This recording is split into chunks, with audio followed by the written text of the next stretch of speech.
निशान दीदक बड़ा फरमाइश है यासिर हमदर्द पंजगुर वाला, अल्लाह बख्श गमगीन जाऊ वाला, वाइद दीदक जाऊ वाला, शाकिर जहीर मशके वाला।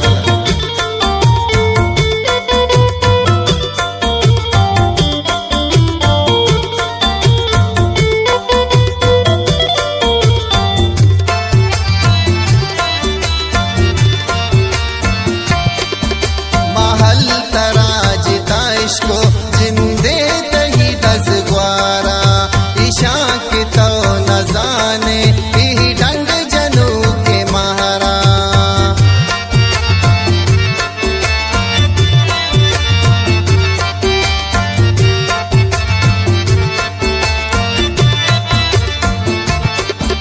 महल तराज ताइश को जिंदे तही दस ग्वारा ईशा की तो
सिंगार तो बिराए गहरे दिला तो दारे मनी दिमाग वजे तो कम में मना न चारे।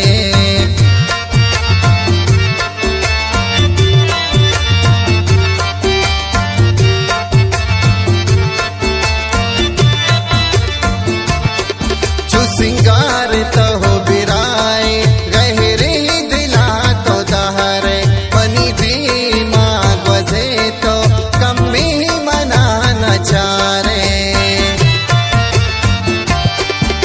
कुरान कसम वरे तो दिला मना बरे तो पुरनु पतो न कारने दिल कहाँ तरह वजहने इश्क मोहब्बत सूचे मना तो न लूटे पुरनु पतो न कारने दिल कहाँ तरह वजहने।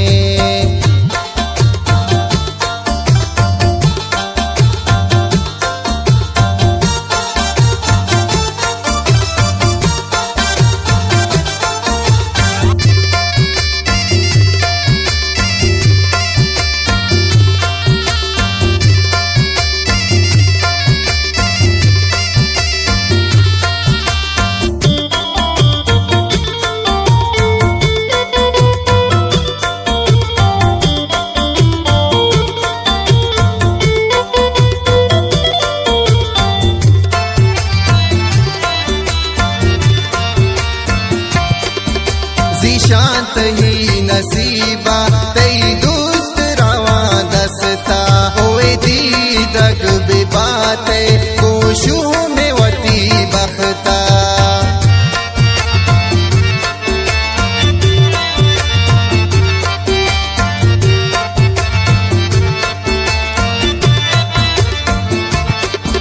जी शांत ही नसीबा तही दोस्त रवा दसता दीदक बेबाते गोशू में